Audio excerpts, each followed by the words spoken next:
Gaza scholars urge Arabs and Muslims to fight peace plan. Coptic priest murdered in Cairo church. Secretary General Muslim Brotherhood checks extremism. UK, Germany and France urge to reduce violence in Syria. Turkey's largest military exercise kicks off.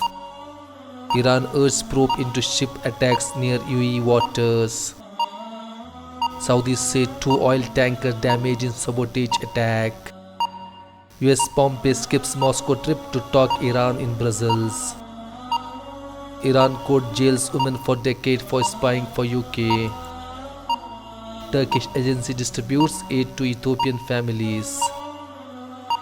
NATO urges all parties to end conflict in Libya. Sri Lanka blocks social media to halt rumors.